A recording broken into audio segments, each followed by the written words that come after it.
Hello everyone, welcome back to सीरीन पाठशाला। आज मैं लेके आई हूँ आप लोगों के लिए इंग्लिश सीखने का सबसे आसान और मज़ेदार तरीका। Learn English while sleeping. सोते हुए अंग्रेजी बोलना सीखें। कैसे सीखना है? अभी अपनी आंखें बंद कर लेंगे और आराम से बहुत ध्यान से सारे सेंटेंसेस को सुनते जाएंगे और साथ साथ रिपीट भी करते जाएंगे। चलिए शुरू करते हैं। Learn English while sleeping session. सबसे पहला सेंटेंस, जल्दी उठो ताकि दिन का सबसे अच्छा तरीके से इस्तेमाल किया जा सके। Wake up early to make the most of the day. Make the most of the day का मतलब होता है सबसे अच्छा इस्तेमाल करना दिन का, मतलब दिन में ज्यादा से ज्यादा प्रोडक्टिव काम करना। Wake up early to make the most of the day. मुझे उस नई फिल्म को देखना है जिसके बारे में सब बात कर रहे हैं। I need to check out that new movie everyone is talking about. I need to check out that new movie everyone is talking about. चलो इस सप्ताह इन पर कॉफी के लिए मिलते हैं। Let's catch up for coffee this weekend. Let's catch up for coffee this weekend. वह हमेशा बातचीत में अपने मुंह मियाँ मिट्ठू बनने का प्रयास करता है या करती है। अगर लड़की के लिए बोल रहे हैं, ठीक है। वह हमेशा बातचीत में अपने मुंह मियाँ मिट्ठू बनने का प्रयास करता है। He always tries to bring up his achievements in conversations. Achievements मतलब उपलब्धियाँ, जो हमेशा बार बार अपने उपलब्धियों के बारे में बात करते हैं। He लड़के के लिए यूज करेंगे, she लड़की के लिए। He always tries to bring up his achievements in conversations. लड़की के बारे में बात करेंगे तो हम कहेंगे she always tries to bring up her achievements in conversations. मुझे इस समस्या का हल निकालना है। I need to figure out how to solve this problem. I need to figure out मतलब पता करना। I need to figure out how to solve this problem. अनपेक्षित परिस्थितियों के कारण मीटिंग रद्द हो गई। The meeting got called off. Called off मतलब रद्द होना। Due to unforeseen circumstances. Unforeseen circumstances. अनपेक्षित परिस्थितियां, unforeseen circumstances. जाने से पहले बत्तियां बंद करना मत भूलना। Don't forget to turn off the lights before leaving. Don't forget to turn off the lights before leaving. परियोजना अगले हफ्ते तक टल गई। परियोजना अगले हफ्ते तक टल गई। The project got carried over to the next week. The project got carried over to the next week. आप the project got postponed to the next week भी कह सकते हैं। क्या तुम घर जाते समय कुछ किराने का सामान लेकर आ सकते हो? Can you pick up some groceries on your way home? On your way home का मतलब है घर जाते समय। On your way home घर जाते समय। उसको इस निराशा को भूलकर आगे बढ़ने की जरूरत है। She needs to get over the disappointment. Get over the disappointment. निराशा को भूलना। She needs to get over the disappointment and move on. Move on मतलब आगे बढ़ना। She needs to get over the disappointment and move on. बारिश के कारण meeting बुलाई गई है। The meeting was called on account of heavy rain. On account of heavy rain, बारिश के कारण, बारिश के कारण। On account of heavy rain, बारिश के कारण। The meeting was called on account of heavy rain. मैं काम के बाद तुम्हारे घर आऊंगा। I'll drop by your place after work. I'll drop by your place after work. कृपया रुकिए, मैं आपके कॉल को ट्रांसफर करता हूँ. Please hold on. I'll transfer your call. Please hold on. I'll transfer your call. उसने एक स्वस्थ जीवन शैली के लिए धूम्रपान छोड़ने का निर्णय किया. She decided to give up. Decided to give up smoking for a healthier lifestyle. Decided to give up smoking for a healthier lifestyle. Healthier lifestyle, स्वस्थ जीवन शैली. Decided to give up, त्यागने का निर्णय किया. She decided to give up. give up मतलब त्यागना, कोई काम करना बंद कर देना. She decided to give up smoking for a healthier lifestyle. क्या आप मीटिंग कल तक टाल सकते हैं? Can you put off the meeting until tomorrow? Can you put off the meeting until tomorrow? मैं हमारी साप्ताहिक टीम मीटिंग्स का बड़ी बेचैनी से इंतजार करता हूँ या करती हूँ. I always look forward to our weekly team meetings. I always look forward to our weekly team meetings. चलो ब्रेनस्टॉर्मिंग सत्र के लिए मिलते हैं.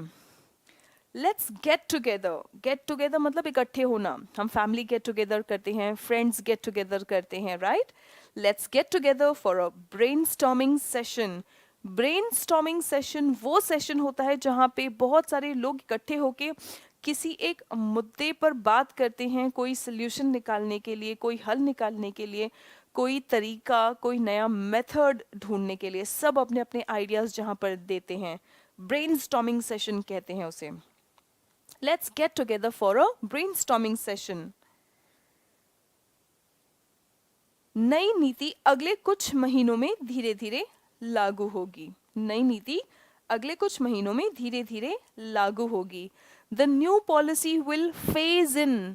Phase in का मतलब होता है धीरे धीरे लागू होना. धीरे धीरे लागू होना. Phase in gradually.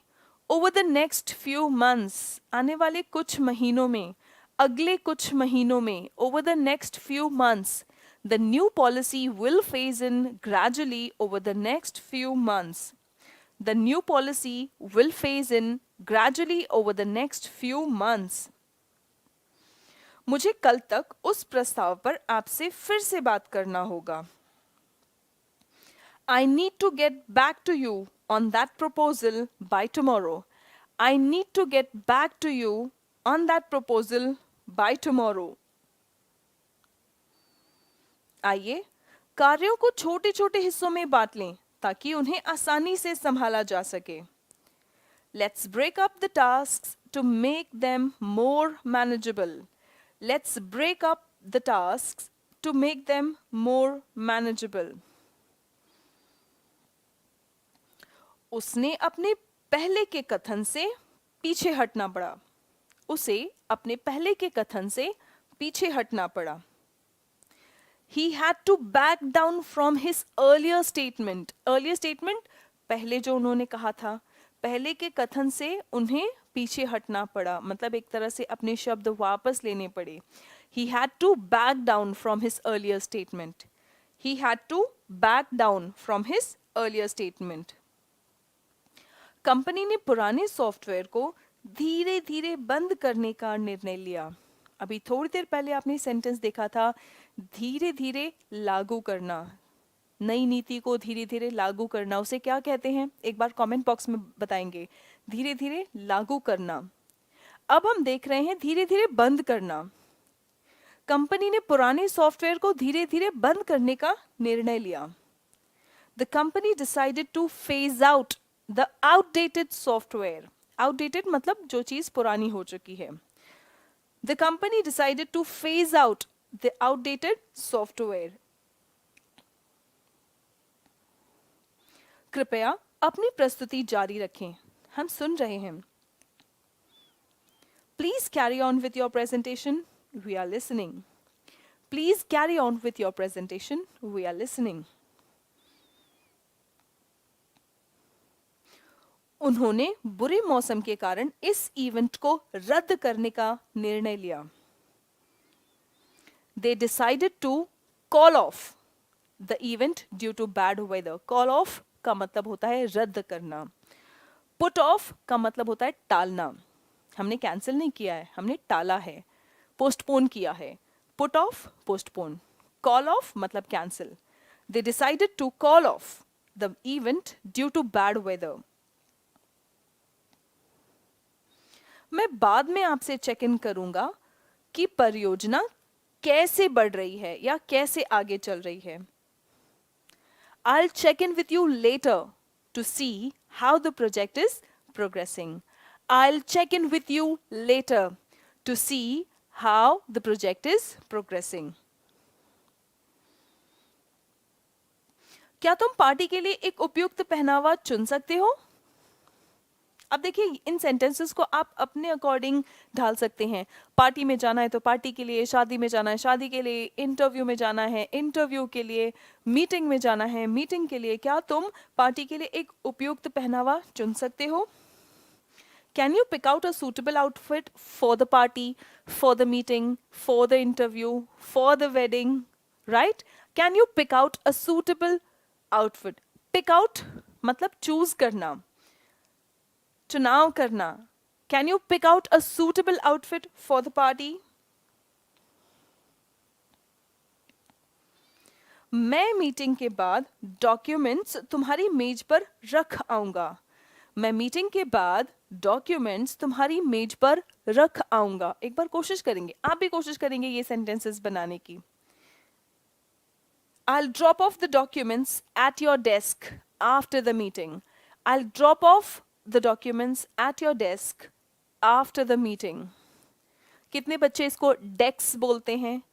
ये डेस्क नहीं है, desk. Desk. I'll drop off the documents at your desk after the meeting.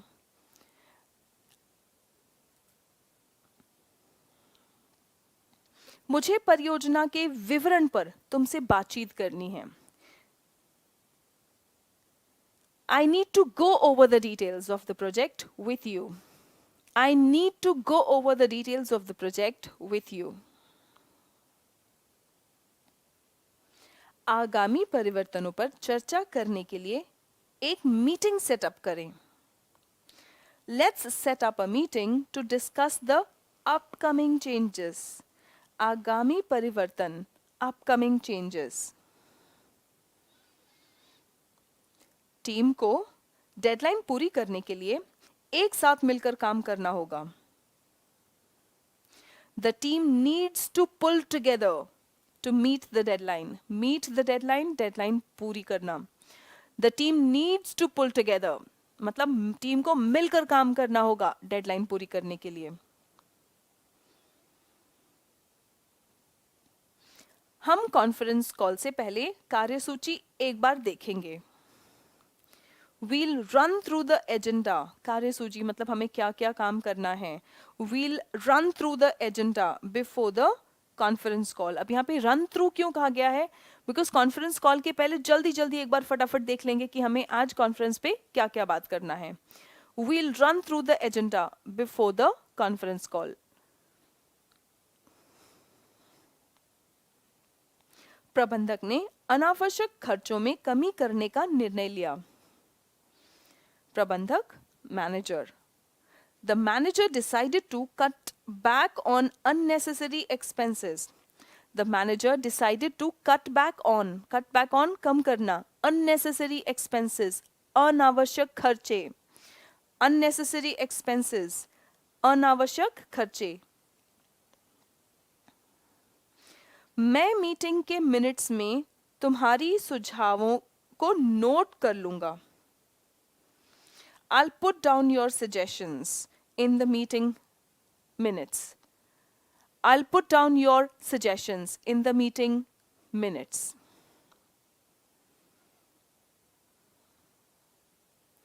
उसे ग्राहक की मांगें माननी पड़ी. उसे ग्राहक की मांगें माननी पड़ी. मुझे मम्मी की बात माननी पड़ी. मुझे अपने फ्रेंड की बात माननी पड़ी. मुझे अपने बच्चों की बात माननी पड़ी। इस बात को हम कैसे कह सकते हैं? देखिए, इस एक सेंटेंस से आप अपने कॉन्टेक्स्ट के अकॉर्डिंग, अपनी ज़रूरतों के अकॉर्डिंग हर तरह के सेंटेंसेस बनाना सीखेंगे। He had to give in to the demands of the client. He had to give in to the demands of his wife. He had to give in to the demands of his parents. He had to give in to the demands of his children. चलो team के सदस्यों के बीच की गलतफहमी को दूर करें। Let's sort out the misunderstanding. Sort out the misunderstanding यानी गलतफहमी दूर करना। Sort out मतलब solve करना। Let's sort out the misunderstanding between the team members. Company ने अगले महीने एक नए उत्पाद को लॉन्च करने की योजना बनाई है। The company plans to roll out a new product. Roll out a new product. Roll out मतलब लॉन्च करना। The company plans to roll out a new product next month. आप लॉन्च भी कह सकते हैं, लॉन्च, रोल आउट। वोकैबुलरी हम जितना ज़्यादा सीख लेते हैं उतना अच्छा होता है। The company plans to roll out a new product next month. मैं अपनी लंच ब्रेक के दौरान तुम्हारे कार्यालय में आऊँगा। I'll drop in at your office during my lunch break. I'll drop in at your office during my lunch break. उसने अपने आहार से शुगर को बाहर करने का निर्णय लिया। She decided to cut out sugar. जो चीज़ हमें हमारे लिए अच्छी नहीं है, जैसे शुगर अच्छा नहीं है तो cut out sugar from her diet. She decided to cut out sugar from her diet. मुझे अगले हफ्ते ग्राहक के साथ एक मीटिंग तय करनी है। I need to fix up a meeting with the client next week. I need to fix up a meeting with the client next week. I need to fix up a meeting with the client next week. मेरी car कार्यालय की ओर जाते हुए बिगड़ गई। कार्यालय की ओर जाते हुए रास्ते में बिगड़ गई। My car broke down on the way to the office. Break down. अगर कोई भी कार, मशीन ब्रेक डाउन हो रही है मतलब वो खराब हो जा रही है, चलते चलते बीच में खराब हो जा रही है। My car broke down on the way to the office. On the way to the office. Office जाते समय। On the way to the office यानी कि ऑफिस जाते समय। All right, students. So these were the sentences for today. हमेशा याद रखना, success is not how high you have climbed but how you make a positive impact. And remember, आप चाहे English बोलना सीखना चाहें, चाहे कोई भी स्किल डेवलप करना चाहे या लाइफ में कोई भी प्रॉब्लम सॉल्व करना चाहे, अपने ऊपर विश्वास रखना एंड अपने आप को याद ज़रूर दिला लेना, I can and I will. और इसी के साथ हम लोग इस सेशन को एंड करते हैं। आज हमने जितने भी सेंटेंसेस डिस्कस किए, इनमें आपको बेस्ट सेंटेंस कौन सा लगा है या कोई ऐसी वोकैबुलरी जो आपको बहुत अच्छी लगी, वो आप कमेंट करके ज़रूर बताएंगे। Thank you so much. जय हिंद।